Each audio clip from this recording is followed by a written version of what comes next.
우리 같이 인사하시죠. 할렐루야. 앞뒤 분들하고도 우리 같이 서로 축복했으면 좋겠어요. 옆에 분하고도 같이 축복해 주십시오. 잘 오셨습니다.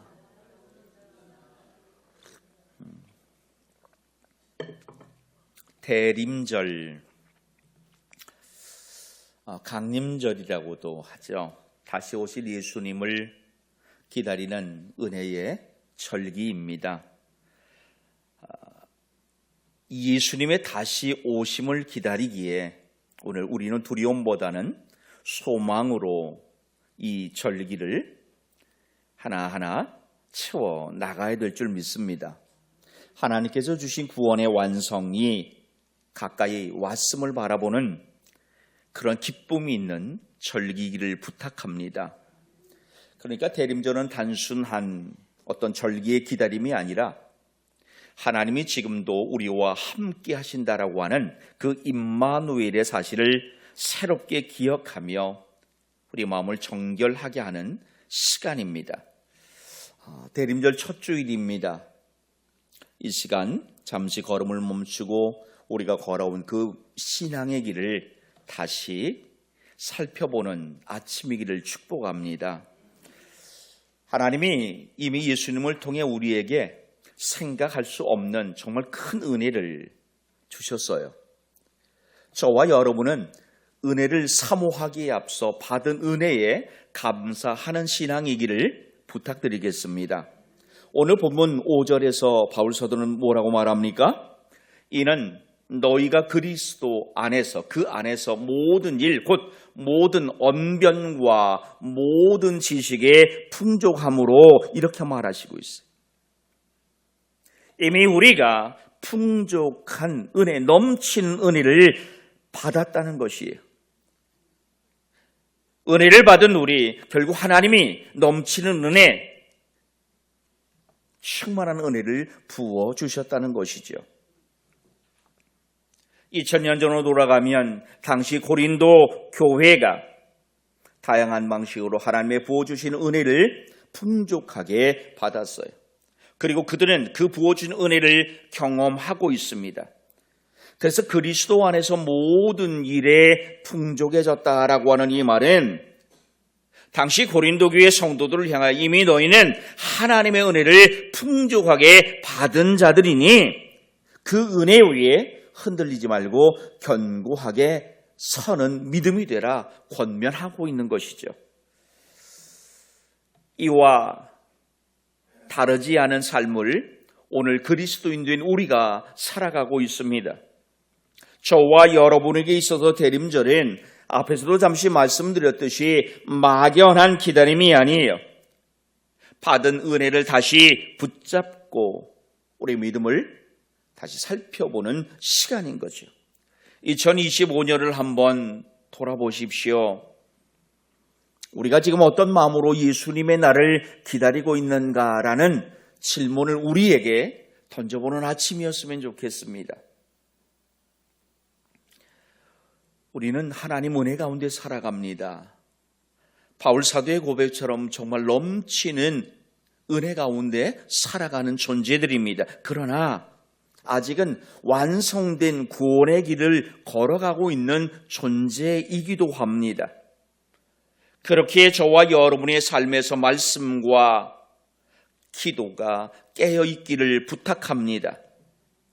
믿음을 약하게 하고 우리 믿음을 흔들게 하는 모든 것들을 정말로 내려놓는 믿음이기를 부탁합니다. 로마서 13장 11절에서 바울 사도는 또 이렇게 말하죠. 또한 너희가 이 시기를 알거니와 자다가 깰 때가 벌써 되었으니 이는 이제 우리 구원이 처음 믿을 때보다 가까웠음이라. 아멘. 바울의 이 권면은 예배하는 우리에게도 정말 큰 울림을 줍니다. 이 말씀은요, 하나님의 그 마지막 때 경고하셨던 그 때가 가까이 왔다는 말씀이기도 하면서 하나님의 자녀로 하여금 깨어있도록 권면하는 은혜의 말씀이기도 하죠. 결국 누구에게는 두려움의 말씀이기도 하지만 누구에게는 소망을 품는 기쁨의 말씀이기도 한 것입니다. 마지막 때일수록 유혹과 혼란이 많아 삶의 자리에서 믿음을 지키기가 어려운 시대죠. 그러나 성령께서 우리를 붙드시고 하나님께서 끝까지 우리를 지키신다는 이 사실은 변치 않습니다. 유혹 가운데에서 흔들리는 믿음일지라도 하나님을 보심으로 너끈히 넘는 신앙이기를 축복합니다. 그래서 빌립보서 1장 6절의 말씀을 보면 이렇게 말합니다. 같이 한번 읽어봐요. 너희 안에서 착한 일을 시작하시니가 그리스도 예수의 날까지 이루실 줄을 우리는 확신하노라. 아멘. 성도된 우리 두려움이 아니라 정말 확신으로 맞이하는 대림절이기를 기도합니다.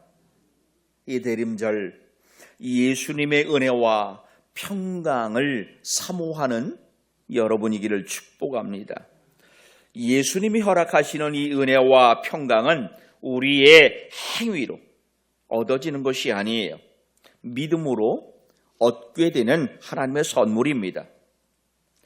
요한복음 6장에 보면은요, 예수님은 당신을 하늘에서 내려온 떡이라 이렇게 소개하셨어요. 자신을 하늘에서 내려온 떡이라 41절의 말씀을 보면은 자기가 하늘에서 내려온 떡이라 하심으로 이렇게 말씀하시고 있어요.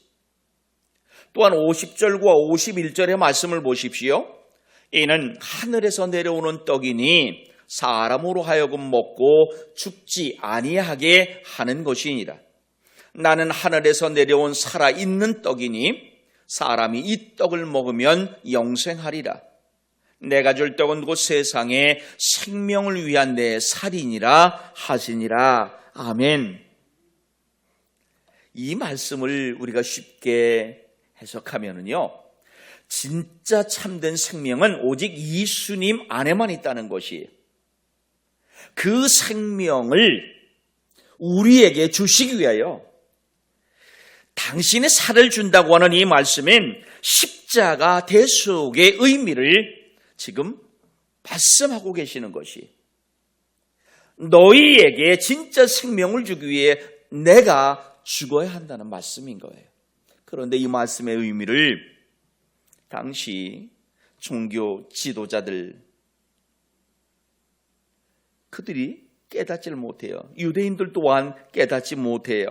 왜냐하면 그들이 가지고 있던 당시에 어떤 율법적인 기준과 고정관념이 예수님의 말씀을 막았어요.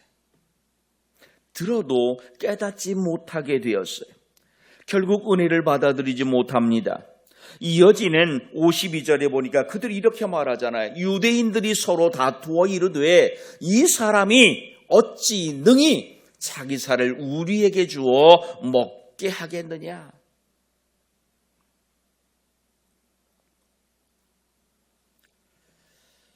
여러분, 52절의 말씀을 우리가 읽어보면 참 답답함을 느끼게 되는데, 실은 오늘날 믿음의 사람으로 살아가고 있는 우리에게도 다르지 않은 삶의 모습이 보여지고 있다는 겁니다.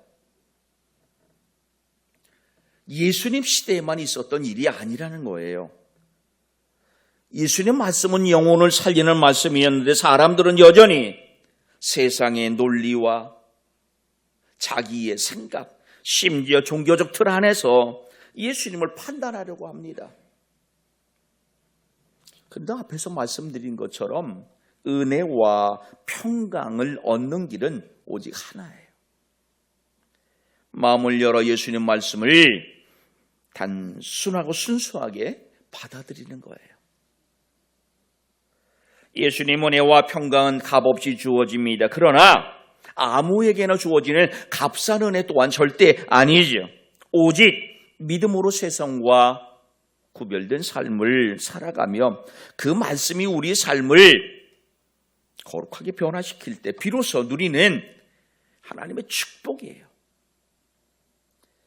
때림절 이 은혜와 평강이 저와 여러분의 갈망이기를 축복합니다. 예수님 안에 감사하는 성도의 모습이 이 대림절기 안에 있어야 돼요.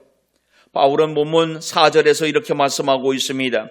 그리스도 예수 안에서 너희에게 주신 하나님의 은혜로 말미암아 내가 너희를 위하여 항상 하나님께 감사한다. 당시 고린도 교회는 참 문제가 많았던 교회잖아요. 대표적인 문제가 뭐예요? 어떤 이단 사상 그걸 떠나서 교회가 일치되질 못하잖아요. 바울파, 아볼로파, 그저 다양한 끼리끼리 모이는 문화가 이 신앙 공동체 안에 형성돼 있었잖아요. 그런데 바울은 지금 뭐라고 말씀하고 있나요? 4절에 보니까 감사한데요. 고린도 교회 성도들의 모습 가운데에 감사의 모습이 있나요? 그런데 감사하다고 말하는 그 이유를 그러면은 우리는 어디서 찾을 수 있을까요? 여러분 오늘 본문의 말씀을 보면은 바울의 감사는 고린도 교회 성도들의 행위를 통한 감사가 아니에요. 예수님 안에 있는 그들의 은혜를 기준으로 한 감사였어요. 즉 때때로 우리의 삶이 연약하잖아요. 그래서 구부러지기도 하고요, 부러지기도 하거든요. 그 구부러지고 부러진 삶을 보며 감사한 것이 아니라 그럼에도 불구하고 부어주신 하나님의 은혜가 그에게 있다는 것이에요. 오늘 우리가 서로에게 감사할 수 있는 것, 서로에게 축복할 수 있는 은혜는 여기에 있어요. 부족함에도 불구하고 연약함에도 불구하고 하나님의 은혜를 받은 자라는 것이, 하나님의 은혜 가운데 사는 자라는 것이에요. 그래서 바울은요, 다른 서신서를 가만히 보더라도 수신자들에게 늘 이 감사하다는 말을 그렇게 고백하잖아요. 로마서 1장 8절의 말씀에도 보니까, 그죠? 먼저 내가 예수 그리스도로 말미암아 너희 모든 사람에 관하여 내 하나님께 감사함은 너희 믿음이 온 세상에 전파됨이로다. 아멘. 예수 그리스도로 말미암아 감사한다고 말해요. 빌립보서 1장 3절로 4절에서도 이렇게 말해요. 내가 너희를 생각할 때마다 나의 하나님께 감사하며 간구할 때마다 너희 무리를 위하여 기쁨으로 항상 간구함은. 아멘. 골로새서 1장 3절의 말씀은 같이 한번 읽어봐요. 우리가 너희를 위하여 기도할 때마다 하나님 곧 우리 주 예수 그리스도의 아버지께 감사하노라. 아멘. 바울은 예수님 안에서 은혜 받은 성도를 바라보며 감사합니다. 그렇기에 그가 감사한다고 하는 이 말은 인사말이 아니에요. 실제로 그의 삶 가운데에서 진심을 고백하고 있는 감사였던 것이죠. 그가 많은 성도를 향한 중보기도는 바로 여기에서 나오는 감사였어요. 여러분, 저와 여러분 안에 하나님의 허락하시는 은혜와 평강이 있기를 축복합니다. 예수 그리스도 안에서의 감사이기를 축복합니다. 그리스도 예수 안에서라고 하는 이 말은 오늘도 동일해요. 환경이 아무리 좋아도요, 성도된 저와 여러분의 삶이 예수님 밖에 있으면 그 감사는 오래가지 못하고 불평이 됩니다. 그러나 예수님 안에 있는 사람은 어떤 상황에서도 감사할 이유를 발견하게 되는 겁니다. 그래서 바울은 데살로니가전서 5장 18절에서 이렇게 말씀하고 있어요. 항상 감사하라는 거예요. 범사에 감사하라. 이것이 그리스도 예수 안에서 너희를 향하신 하나님의 뜻이니라. 아멘. 감사는 기도와 연결돼요. 감사는 기도와 같이 가요. 기도는 감사와 같이 가요. 빌립보서 1장 4절에서 이렇게 말하잖아요. 간구할 때마다 너희 무리를 위하여 기쁨으로 항상 간구함은, 기쁨과 간구가 같이 가고 있어요. 빌립보서 4장 6절에서도 아무것도 염려하지 말고 다만 모든 일에 기도와 간구로 너희 구할 것을 감사함으로 하나님께 아뢰라. 아멘. 여러분 따라합시다. 감사는 조건이 아니라 방향입니다. 아멘. 여러분 감사가 삶의 상황을 바꾸지 못해요. 그러나 마음의 시선은 바꾼다는 겁니다. 감사를 잃을 때 우리는 하나님을 향한 시선도 흐려지게 되는 것이에요. 그러므로 감사는 단순한 감정이 아니에요.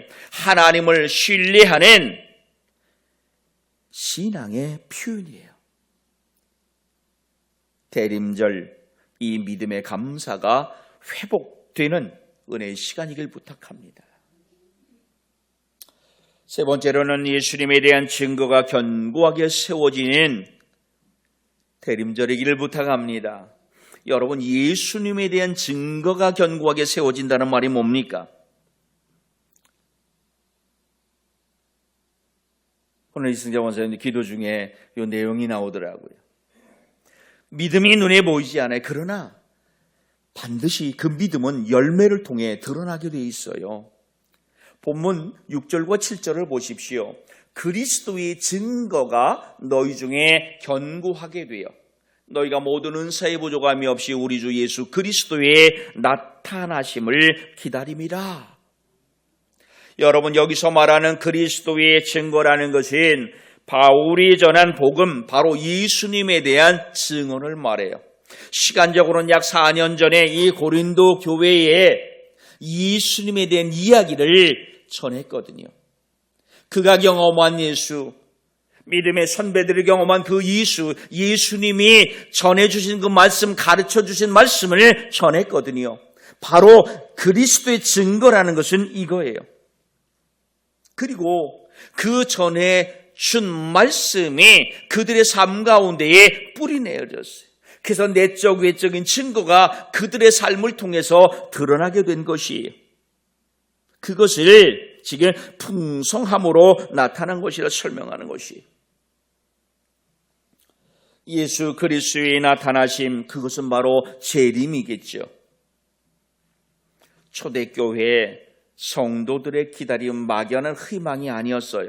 믿음물을 붙잡고 기다리는 정말 진지한 기다림이었던 겁니다. 그들이 예수님의 재림을 기다릴 수 있었던 것은 삶으로 예수님을 받아들이고 삶으로 예수님을 고백하는 믿음이었기 때문인 거죠. 실제로 우리 예수님도 재림과 관련해 마태복음 24장 42절에서 이렇게 말씀합니다. 깨어 있으라. 어느 날에 너희 주가 임할는지 너희가 알지 못함이니라. 바울 사도도 로마서 13장 12절에서 이렇게 말합니다. 밤이 깊고 낮이 가까웠으니 그러므로 우리가 어둠의 일을 벗고 빛의 갑옷을 입자. 예수님의 증거가 저와 여러분의 삶에서 견고해질 때 은사가 세워져요. 재림을 기쁨으로 기다리는 삶이 가능해지는 것입니다. 오늘 우리의 삶의 자리에서 절대 믿음이 흔들리지 않기를 축복합니다. 그 믿음을 잃어버리지 않기를 축복합니다. 그렇기에 말씀으로 기로로 깨어있는 견고한 믿음의 증거가 여러분에게 있기를 또한 축복합니다. 마지막으로 예수님의 날에 책만 박지 않는 성도이기를 소망하는 대림절이기를 축복합니다. 여러분 시편 19편 말씀을 보면 특별히 1절로 4절의 말씀을 같이 한번 읽어볼게요. 하늘이 하나님의 영광을 선포하고 궁창이 그의 손으로 하신 일을 나타내는도다. 날은 날에게 말하고 밤은 밤에게 지식을 전하니 언어도 없고 말씀도 없으며 들리는 소리도 없으나 그의 소리가 온 땅에 통하고 그의 말씀이 세상 끝까지 이르도다. 하나님의 해를 위하여 하늘의 장막을 베푸셨도다. 아멘. 다윗은요 이 시편 19편 1절로 4절에서 자연 만물이 하나님의 영광을 증언한다고 말하는 것이 세상에 그 말 못하는 대자연이 저 광활한 우주가 하나님의 영광을 드러낸다고 말하고 있는 것이 그래서 낮과 밤, 하늘과 궁창이 말없이 창조주의 권능을 선포한다고 하고 있는 것이 우리는 이것을 신학적인 용어로는요 자연계시 이렇게 말해요. 자연이 하나님의 존재를 드러내고 있다는 겁니다. 물론 자연계시가 우리에게 구원을 주지는 못해요. 그러나 누구도 하나님을 모른다고 하나님이 없다라는 핑계를 대지 못하게 한다라는 것이. 그래서 로마서 1장 18절로 20절에 보면은 만물이 하나님의 신성과 능력을 증언하기에 누구도 핑계하지 못한다고 바울은 말하고 있어요. 자, 보세요. 이렇게 말하잖아요. 하나님의 진노가 불의로 진리를 막는 사람들의 모든 경건하지 않음과 불의에 대하여 하늘로부터 나타나나니 이는 하나님을 알만한 것이 그들 속에 보임이라. 하나님께서 이를 그들에게 보이셨느니라. 아멘. 쉽게 말하면 예수님은 반드시 다시 오세요. 그리고 우리는 다시 오신 예수님 앞에 서게 될 줄 믿습니다. 바로 그때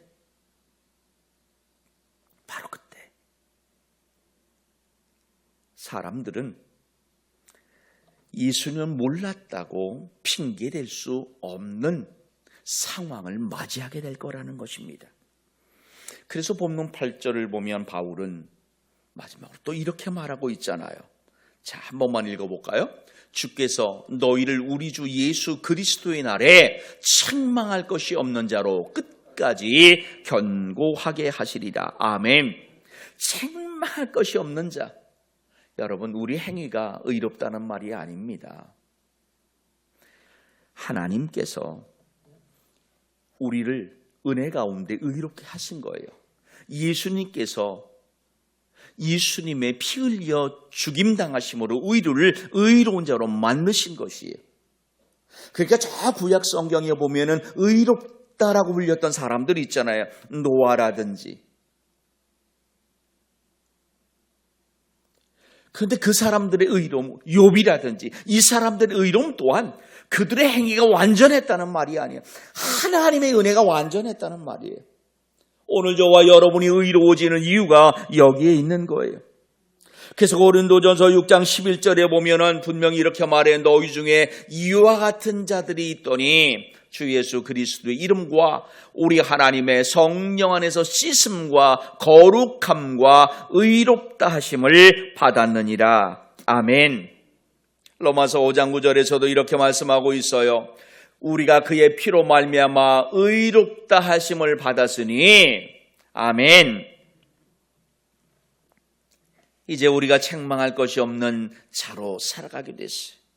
언제까지요? 끝까지라고 8절은 말하고 있어요. 여기서 말하는 것은 우리의 육신의 마지막 때를 말하는 것이 아니에요. 세상 끝날까지 하나님이 우리를 지켜주신다는 말씀인 거죠.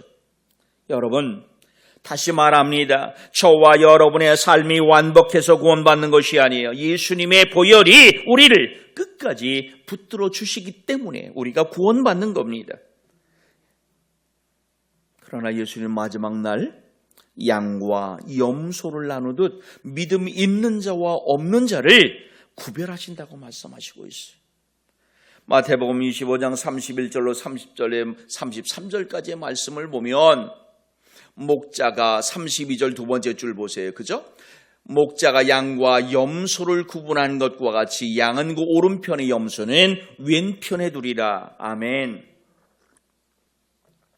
그러므로 여러분, 성도된 저와 여러분이 깨어 믿음 안에 서는 삶이기를 축복합니다. 책망받지 않는 거룩한 삶이기를 축복합니다. 대림절 첫 주일 우리가 예수님의 날을 준비하는 성도로 오늘 새롭게 붙잡아야 할 것이 있다면 무엇이겠습니까? 오늘 우리가 붙들어야 할 것, 앞에서 말한 그 네 가지예요. 은혜와 평강을 사모하는 거죠. 감사하는 것이죠. 예수님의 증거가 견고해지는 것이죠. 책망받지 않기 위해 힘써 사는 것이겠죠. 하나님은 이러한 삶을 사모하고 살아가려는 저와 여러분에게 신실함으로 서 계세요. 고린도전서 1장 9절을 보면은 이렇게 말합니다. 너희를 불러 그의 아들 예수 그리스도 우리의 주와 더불어 교제하게 하시는 하나님은 미쁘시도다. 아멘. 미쁘시다는 말은 신실하시다는 말이에요. 변함 없으시다는 것이에요. 오늘 두려움이 아닌 확신과 소망으로 다시 오실 예수님의 날을 준비하는 저와 여러분이기를 축복합니다. 요한계시록 22장 2절의 말씀처럼 아멘 주 예수여 오시옵소서. 그날을 기대하고 소망하는 삶이기를 축복합니다. 기도하겠습니다. 하나님, 예수님의 날을 준비하는 성도이기를 원합니다. 예수님의 은혜와 평강을 사모하는 삶이게 하시옵소서. 예수님 안에서 정말 감사하는 성도의 삶이게 하시옵소서. 예수님의 증거가 견고하게 세워지는 성도이게 하시옵소서. 예수님의 날에 책망받지 않는 성도이게 하시옵소서. 감사하며 예수님 이름으로 기도하옵나이다. 아멘.